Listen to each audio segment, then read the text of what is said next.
Good morning, everyone. My name is Camilo Gonzalez Velasquez. I'm co-host of the Thyroid by MD's webinar series, and I want to welcome you to this week's session. We're very excited to have you here as we delve into an insightful session based on the recently published research article on the postoperative radiation in well-differentiated thyroid cancer patients. Before we begin, let me introduce our esteemed presenter for today. Dr. Dauren Adilbay is a distinguished head and neck surgeon and researcher with significant experience in both the U.S. and international healthcare systems. His journey began in the medical studies and postgraduate education in the Kazakh National Medical University, followed by specialized training in otolaryngology in the NN Blokhin Cancer Center in Russia. Dr. Adilbay's U.S. clinical experience commenced in LSU Health in Shreveport in Louisiana, and he has also had previous research tenures in Memorial Sloan Kettering Cancer Center in New York City. His research focuses on outcomes in thyroid and head and neck surgery, as well as fluorescent imaging in cancer cells for image-guided surgery. Dr. Adilbay has held leadership roles in the Department of Chief in Head and Neck Oncology in Astana Oncology Center in Kazakhstan, as well as Deputy Director at the Kazakh Institute of Oncology and Radiology. In addition to our distinguished speaker, we have a privilege to having as a discussant Dr. Pierre Liu, who's chief of the head and neck radiation oncology in Mount Sinai downtown, and assistant professor in radiation oncology in the Icahn School of Medicine in Mount Sinai, where he completed his residency in radiation oncology. His clinical focus is the care of patients in head and neck cancer, including thyroid malignancy. So with no further ado, I will hand off the microphone to Dr. Adilbay. And before I do so, I would like to encourage all of our listeners to send any questions they might have through the Q&A function. We'll try to get to most of them before the end of the hour. So Dr. Adilbay, mic's all yours. Thank you, Dr. Gonzalez. And again, I would like to thank for this opportunity to present here at Journal Club. And I'm going to talk about external beam radiation therapy for well-differentiated thyroid cancers. And this talk is mostly results of our paper published last year titled Well-Differentiated Thyroid Cancer, Who Should Get Postoperative? So I don't have anything to disclose. As the background, the mainstay of treatment for well-differentiated thyroid cancer is surgery, followed by adjuvant radioactive iodine therapy for selected intermediate and high-risk group of patients. External beam RT is rarely utilized in the management of patients with thyroid cancer. And up to date, we have only retrospective data is available with conflicting data, some of them saying there is no benefit, the others stating that there is local benefit, and further on, some of them showing overall or disease-specific survival benefit for those patients. The main issue with all of those papers is that they are really heterogeneous in their nature. Many of them include different types of external beam radiation therapy before surgery, after surgery, different histology types, even including some poorly differentiated thyroid cancers. So with our analysis, we try to overcome all of these barriers as much as possible in this challenging topic. So we used our probably one of the largest database of well-differentiated thyroid cancers at Memorial Sloan Kettering Cancer Center of 6,259 patients treated by surgery from 1986 till 2015. So we selected all patients who had surgery at MSK and received postoperative after the main surgery. And as you expect, we ended up with a pretty small group of patients, 32 patients from 6,000 patient cohort. All of them had gross extrathyroidal extension, and 8 of them had residual disease after the surgery. As you see here, this table represents this cohort of patients, and as you see, most variables are really representing the bad prognostic factors, advanced age, male predominance, types of histology like tall cell variant, advanced T stage and advanced N stage. And all of them, as I mentioned just now, had extrathyroidal gross extrathyroidal extension, invading different structures within the neck, like strap, esophagus, trachea, recurrent laryngeal nerve, and the larynx. So our main outcomes of interest were probably the main of them were central neck recurrence-free probability, because our logic is, if you ever want to do surgery again in that area, this is the most challenging area. There are recurrent laryngeal nerve there, there is trachea there, larynx there, parathyroid glands are there, and doing even first reoperation is challenging, and not telling about third and fourth recurrences. So we thought this area is of utmost importance in our case. Then we analyzed lateral neck recurrence-free probability and the impact on survival outcomes like disease-specific and overall survival. So first, we checked how they are doing at central neck. Seems like 88% of patients were doing pretty well at 12 years, at 10 years, sorry. Lateral neck recurrence had also very good results, showing no lateral neck recurrence at 10 years. Overall survival and disease-specific survival are depicted here, with 64% of patients doing well, surviving at 10 years, and disease-specific survival were 71%. So next stage, we wanted to compare this cohort of patients with as possible as similar group of patients based on age, gender, histology type, and pathologic TNM. So for this purpose, we use propensity matching using our program. So this program finds the closest as possible pair from our main cohort.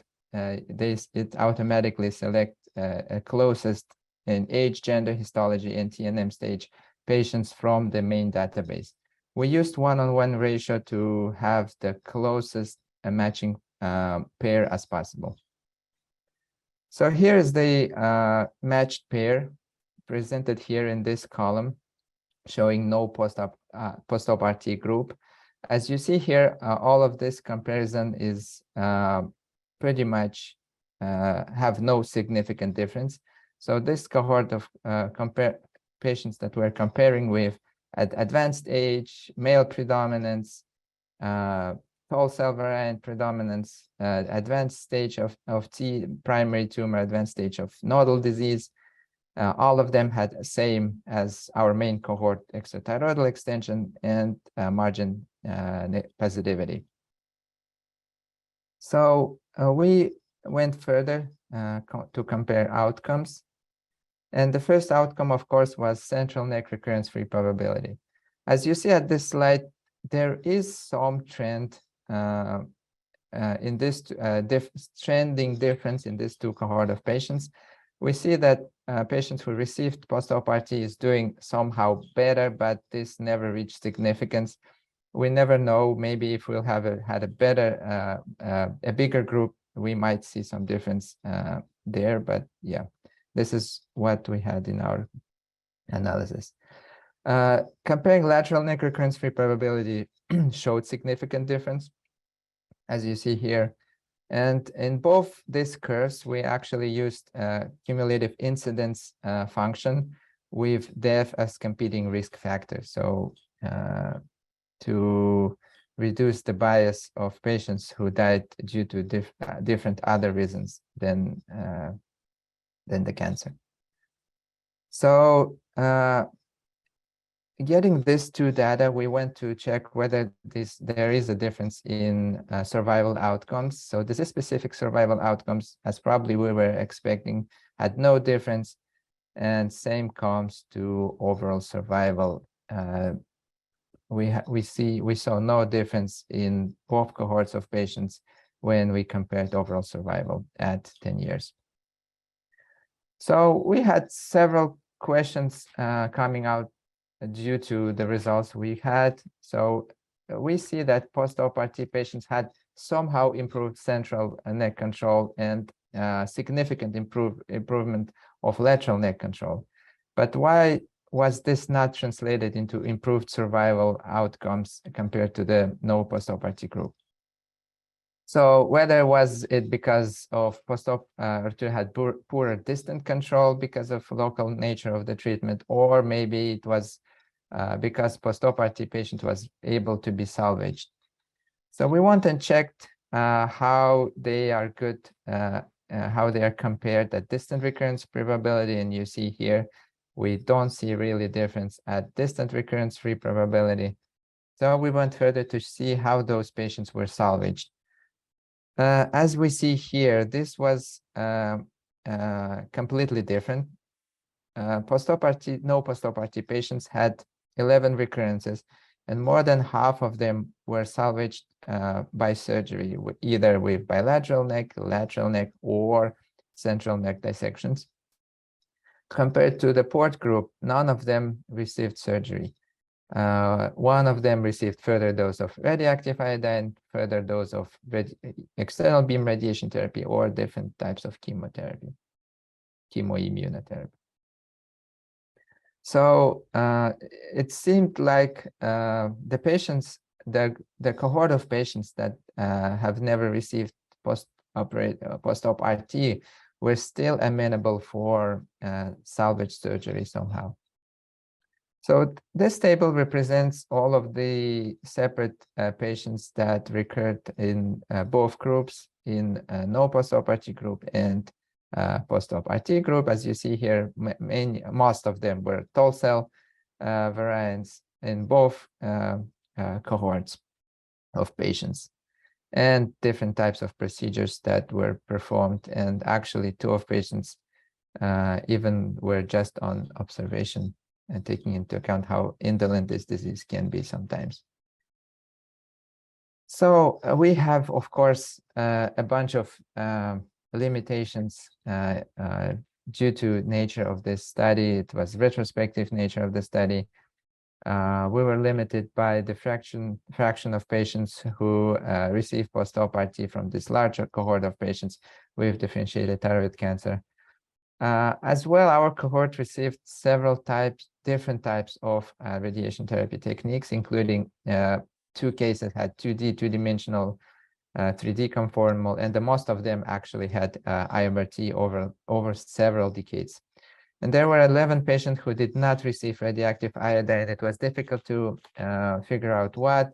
A couple of them refused, but what was difficult to find the reason for the rest, whether it was low uptake, stating that they were still not so well differentiated thyroid cancer as we were expecting. So after this analysis and published paper, we had an extensive discussion within our group, and we ended up answering, at least for us, who should get post-op RT. So it has to be very selected cases. DMT or tumor board decision has to include patient preferences as well. So we think that central neck disease with gross extrathyroidal extension is one of the main indications here.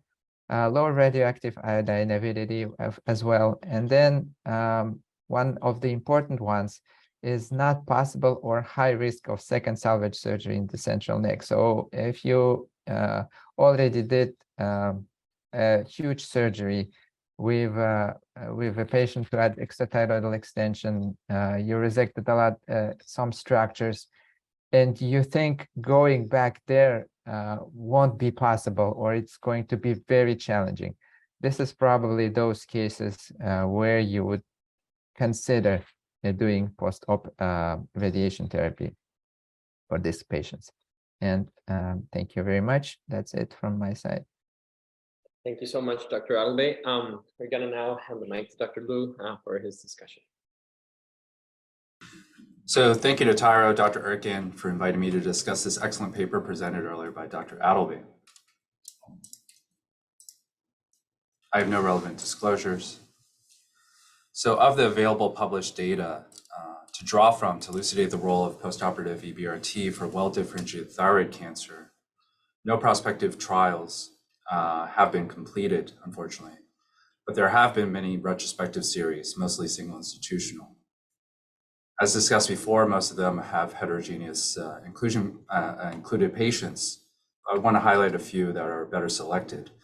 German study of about 170 patients from the 1980s showed that for patients older than 40 who had surgery, then RAI, those with T4 and N1 disease had improved rates of local, regional, and distant control from port. In a study from Princess Margaret Hospital in Toronto, almost 400 patients with all stages of disease from the 60s to 80s, port did not provide a significant benefit in general, but a subgroup analysis showed that those with R1 resection, particularly with papillary histology, showed improved local regional recurrence and cause-specific survival after port. More recently published, an international 18-center study looked at 254 patients with mostly papillary and follicular histology, T3 to 4 node-positive disease, who had R1 and R2 resection. Majority of the patients received port either after initial surgery or salvage surgery for their recurrences. Compared with a minority of patients who only had surgery, there was improved local regional recurrence, but this did not translate to an overall survival benefit. Finally, in a well-known pooled analysis of available studies investigating port, across 8 studies, 2,400 patients with mostly T3 to 4 disease, half node positive, less than 5% with distant Mets on presentation, most having RAI after their surgery.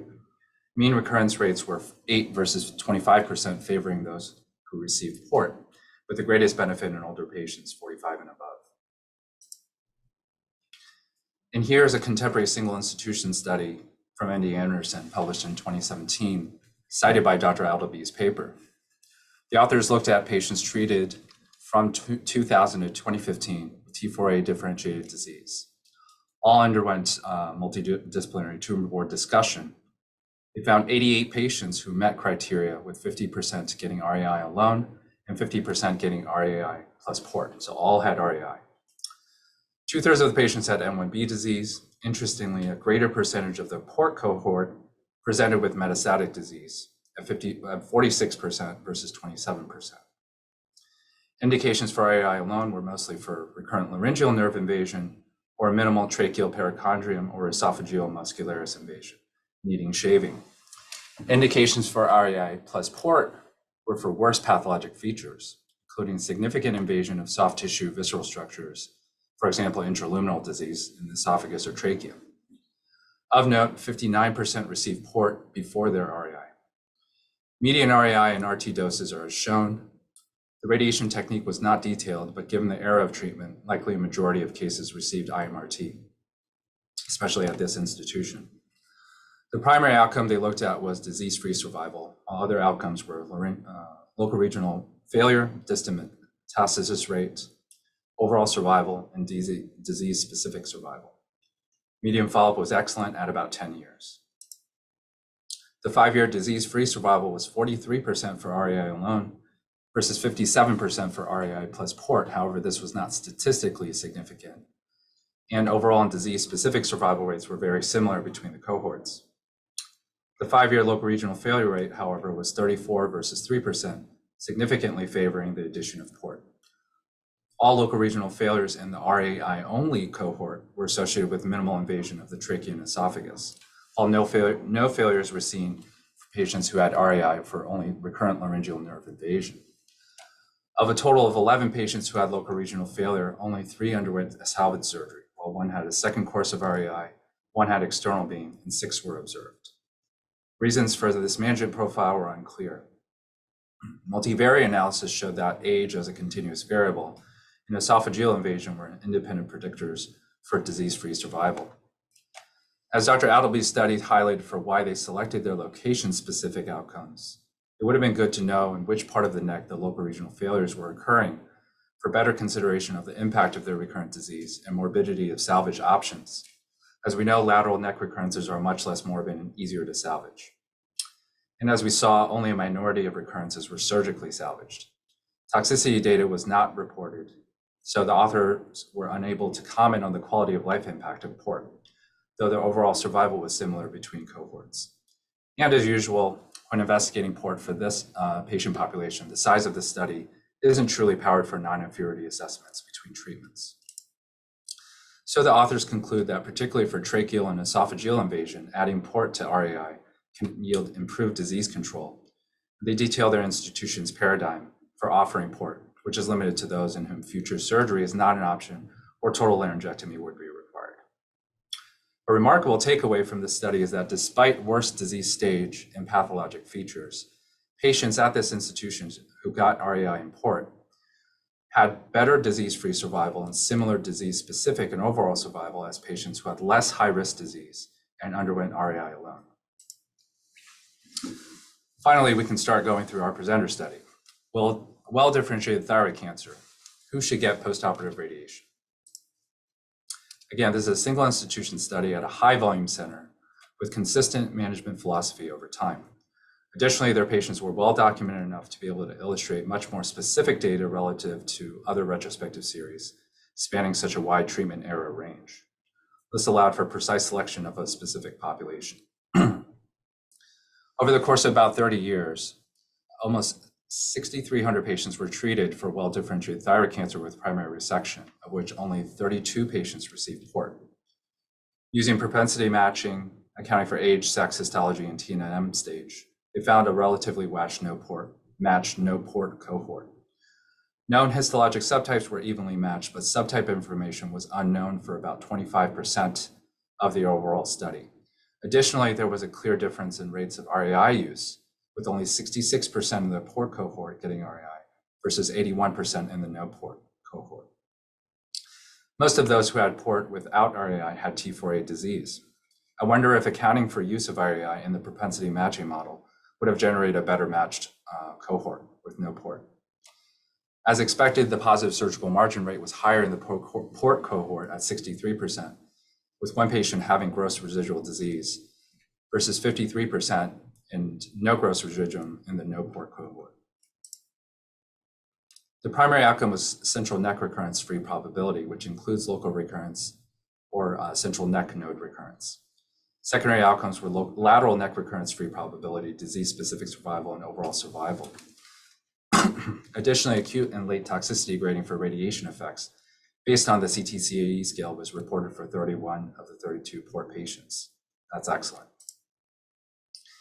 Here we have the radiation-specific data for the entire port cohort. And you can see that in the supplementary table on the right, detailing dose, field, and RT technique. Mostly modern techniques were used, 85% getting IMRT. Radiation dose was reasonable, mostly 60 to 70 gray, and field design was comprehensive, with central, lateral, and mediastinal areas covered for most patients. In fact, all three patients in the port cohort who had failures, all local recurrences, were treated with IMRT, 60 to 70 gray, and comprehensive coverage. For comparative analysis, median follow-up for both cohorts was 90 months. The types of local regional failures were listed for each cohort here. Central neck recurrence-free probability, the primary outcome, was not found to be significantly different despite clear differences in central neck nodal failure numbers, 0 in the port cohort, 5 in the no port cohort. It's likely that this study is underpowered to detect this level of difference of about 15% at 10 years in favor of port. Additionally, lateral neck failures only happened in the no port cohort, so clearly there's a difference in patterns of local regional failure.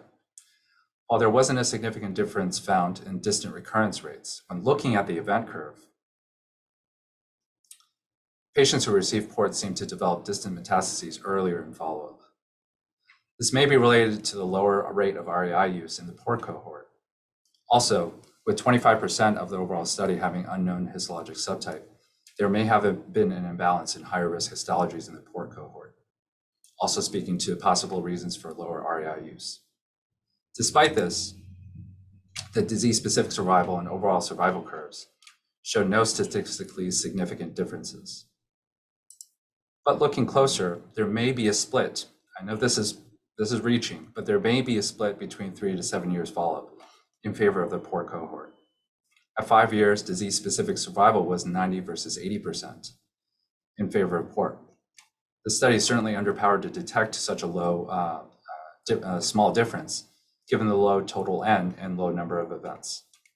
If there is such a difference, could that have been related to a higher number of central neck recurrences in the no poor cohort? Excuse me. When focusing on Table 3, detailing recurrences and management for them, for the poor cohort, 3 patients had local recurrence managed with either chemo, REI, or palliative RT. For the no poor cohort, of 11 patients who had failure, 6 underwent surgery, 2 had REI, and 3 were observed. They were observed due to extensive distant metastases or bad comorbidities.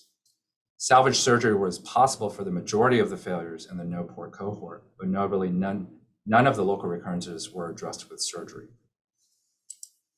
It's possible that the morbidity of central neck salvage and a few patients being unable to undergo any treatment for disease failure in the no poor cohort contribute to the small differences in the disease-specific survival curve. It doesn't appear any recurrences were managed with radical organ resections. And also, it doesn't appear external beam radiation therapy, even palliative RT, was given to patients in the no poor cohort who were unable to undergo surgical salvage. Toxicity data regarding the acute and late effects of port are consistent with standards of head and neck radiation experience. Of note, a single patient had laryngeal edema to the point of needing a temporary tracheostomy, which was successfully removed by late follow-up. There was a low rate of acute and late PEG dependence and no other late grade 3 and above effects. As done for prospective studies, baseline post-op dysphagia scoring with an evaluation at around 6 weeks post-op pre-radiation would be helpful to better attribute swallowing-related toxicities to radiation, particularly late dysphagia. So the conclusions that I can draw from this study are that for patients with well-differentiated thyroid cancer, use of port when indicated yields significant durable reduction in lateral neck failures, which likely doesn't significantly impact a patient's survival as these are easily salvaged with surgery. A larger data set would have greater power to reveal whether port significantly benefits central neck failure rate. And with better matching of REI use between cohorts, perhaps this can even out the timing of distant failure development, maybe revealing a decreased rate of central neck failure related impact on long-term disease-specific survival. Additionally, while it seems the majority of neck recurrences can be salvaged surgically without radical organ resection, a significant percentage of patients will be unable to undergo resection because of various issues. Would port with high-quality IMRT help well-selected patients avoid the morbidity and loss of function from either surgical management of their neck recurrences, especially central ones, or from unresectable recurrences? Nevertheless, the authors state here the institutional paradigm for port in this population to only offer port in high-risk central neck recurrences, for which salvage surgery will be unacceptable, taking into account a patient's specific characteristics, history of surgeries, and whether they have distant disease. And this is consistent with generally accepted guidelines for port in this patient population, as listed here. General guidelines are based on available literature and expert group recommendations. Of course, patients should undergo multidisciplinary tumor board discussion. Port should not be routinely given following R0 resection. Can be offered for gross residuum, especially with disease that is poorly or non-iodine avid for older patients. For older patients with T4 disease or gross ETE, or selected younger patients with T4B or extensive T4A with poor histology, if they have high risk for non-iodine avid microscopic residuum, port is a reasonable option, especially for patients for which they would be unable or unwilling to undergo salvage surgery for a potential recurrence. With that, I want to commend Dr. Adilbay and his co-authors for adding to the body of literature to refine these guidelines to help manage these patients. And thank you everyone for listening. Thank you, Dr. Liu, for your very insightful discussion. I would like to first congratulate Dr. Adilbay and the group of researchers, of whom we have a couple of them in the audience, for their contribution to the literature. And as Dr. Liu was saying, whenever we look back to a research article, we can do either one of two things. One of them is doing like a very detailed appraisal of the literature and the numbers and see how we can twist them or squeeze them to give us an answer. And the second thing is what is the bottom line teaching or the bottom line message that this research might give us. And for the younger or the people in training, what would you say is your bottom line teaching?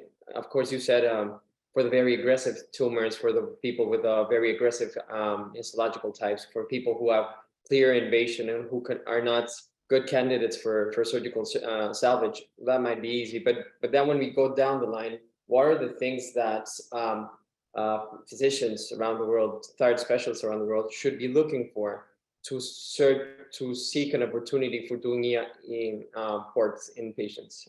I know, Dr. Adilbay, you have a thought on that. Yeah. I would like to thank Dr. Liu for this thorough analysis. That was awesome. As actually Dr. Liu mentioned as well, the main issue for surgical salvage for this cohort of patients is the central neck recurrence. And if you already had, as we sometimes say about unhappy surgery, and then unhappy surgeon after this major extended surgery, removing probably or shaving off through the trachea, removing some probably structures, muscle structures, esophagus, larynx, recurrent laryngeal nerve, really important structures, or it was really challenging removing all of those structures or dissecting the thyroid gland, thyroid cancer from all of these. It's probably one of the things that should ring a bell in your judgment, considering what can you do if the tumor will recur exactly at the same spot. Will you be able to go there and salvage this patient, or will you willing to do that as well if you will heard that this patient will recur? If the answer is no, that's probably one of those cases where you would discuss that with your tumor board and consider adding postoperative to those patients. Correct. And having that in mind, after a discussion with the team, the multidisciplinary team, you mentioned if the surgery is not viable or the surgery is associated with unacceptable risks. Let's speak about the risks that ERBT might be associated with. Is it risk-free, or do we have similar or comparable risks from ERBT after ports? What do you think, Dr. Liu? So certainly the risks are different, especially with the intact organ versus going through a resection that's unable to spare that organ. The radiation-related toxicities are pretty famous. We do cause xerostomia, and more importantly for these patients, dry throat, thick mucus, cause acute and late dysphagia. With IMRT, the rates of those are much less, as well as a very well-run multidisciplinary team with speech and swallow and such. And permanent voice impact can certainly be a long-term issue for patients, regardless if they've had previous recurrent laryngeal nerve injury. So the long-term toxicities of a change in a patient's swallow and voice can be significant, but when weighed against perhaps losing that organ, I think that should at least be discussed with the patient when you come up to a situation where they have a recurrence that mandates that level of surgery as a primary option. Correct. I think you touched on a very important topic, which is patient preferences. We were speaking of when analyzing the data, we always get that feeling that we want to see quality of life information, and we unfortunately lack of that, and it doesn't seem like an effort such like this will be coming out in the foreseeable future. But Of course, quality of life is always a question. And I was thinking as I was saying this, while you were discussing the other research papers out there, you mentioned this MD Anderson paper, which seems funny to me. They have ERBT prior to radioactive iodine. What do you think of that? Where does it go in the timeline? So this is a controversial topic, which I have to admit I don't have the greatest amount of experience with. I've heard various discussions regarding whether or not external beam prior to RAI will reduce the uptake of iodine into the target cells, but it didn't seem to result in a significant level of central neck or lateral neck recurrences. They batched everything together in local regional failure rate. The failure rate was very low. So in terms of disease-specific outcomes, it didn't look like that sequence mattered. And the radiation was local regional. It's not treating any possible microscopic ions outside of the radiation field. So say distant mets that need to be iodine avid for adequate management, we're not affecting that. So I'm not so sure that it actually matters very much. RAI can be given, within a few months as long as a patient is recovering from their radiation toxicity. So I don't think you're losing much time in terms of the effect of RAI. I think other experts may provide a more seasoned opinion. One of our listeners asks a question. It says, how do advances in chemotherapy affect the use of ports? Do any of you have a sense of? Yeah, I mean, it's really probably depend. I mean, we have to distinguish that chemo is still a systemic therapy and postoperative is a local therapy, kind of something that closer to a surgery. And in the cases where you really don't see extensive disease and you expect only local recurrence, probably like systemic chemotherapy might not have a greatest role at this kind of patients as well. It is really depends on what type of tumor is there, what type of mutations are there, what type of treatment you can deliver to these patients.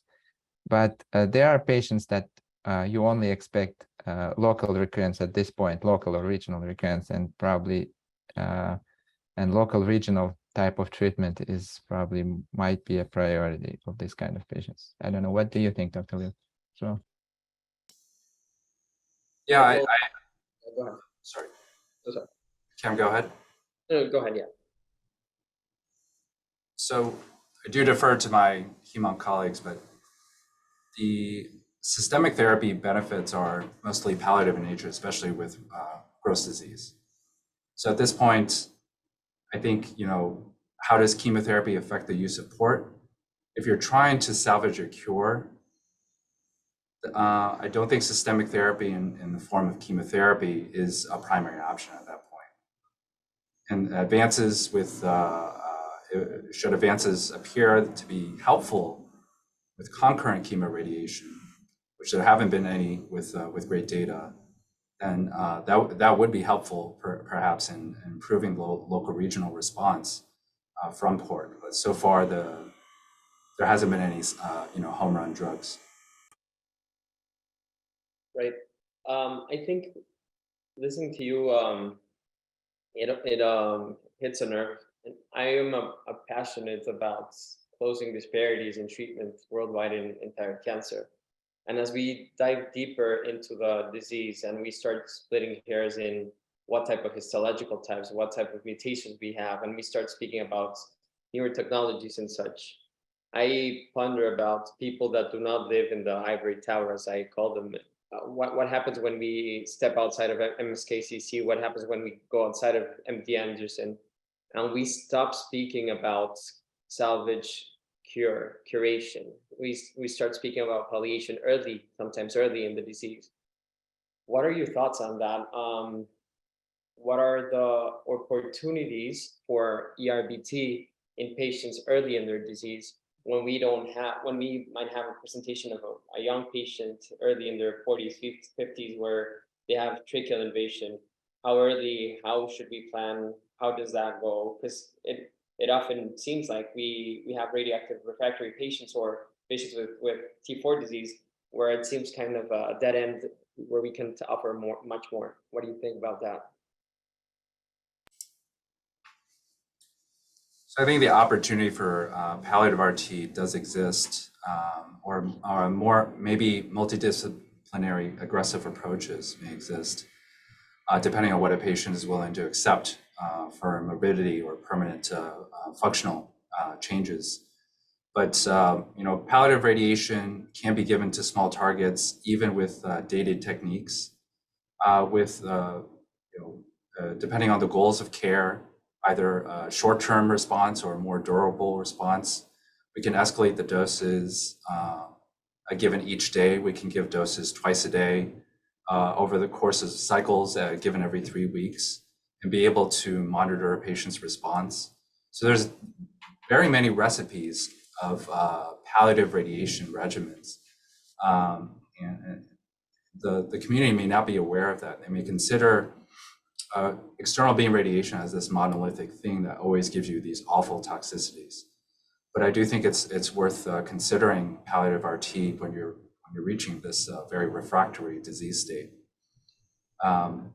Now, radiation to something like a tracheal invasion is not without morbidity, of course. You can cause tracheitis. And if you're being very aggressive, you can there is possibility for permanent damage, fistulization between the esophagus and trachea and such. But I do think that external beam radiation should be considered for sure. Yeah, so can I pitch in? Of course. Yeah, so as well, it really kind of probably really important to talk with a patient at this point. So some of the tracheal invasions can be pretty well managed with tracheal resection without really big morbidity. And the other cases, when the tumor is closer to the recurrent laryngeal nerve, closer to the area where the recurrent laryngeal nerve enters the larynx, closer to the esophagus, which if in case of surgery adds really serious morbidity. Those probably cases where you can really talk with a patient and explains the volume of the possible surgery and the long-term complications of radiation therapy. And I don't think some of them are better or worse. It really probably depends how patient would feel, which one he kind of willing to take a risk regarding the long-term complications and complications of the surgery and the volume of the surgery as well. Correct. And taking risks requires data, and it seems like your group has done an incredible job on collecting that data and analyzing it. What do you think are the next steps in the field moving forward? We know we have artificial intelligence analyses and such, or incorporating molecular diagnoses into the mix. What do you think is the next step to kind of try to close this gap or answer the question who should be receiving ports?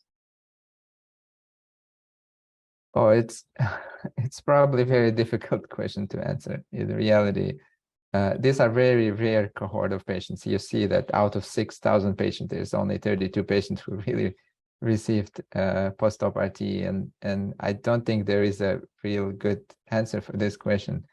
I don't even can imagine what kind of randomized clinical trial you can do for this cohort of patients. So I don't really have the answer for this question. I don't know if Dr. Liu can pitch in.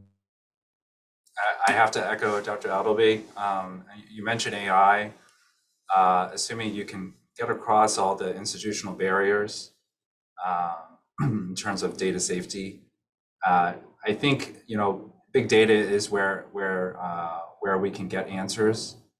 Unfortunately, it is the ivory tower institutions that have the most well-documented patients. So the highest quality data will come from them. But if we can group that all together, say from Princess Margaret Memorial, MD Anderson, and such, then we can better elucidate if these small benefits of port for these types of patients are meaningful.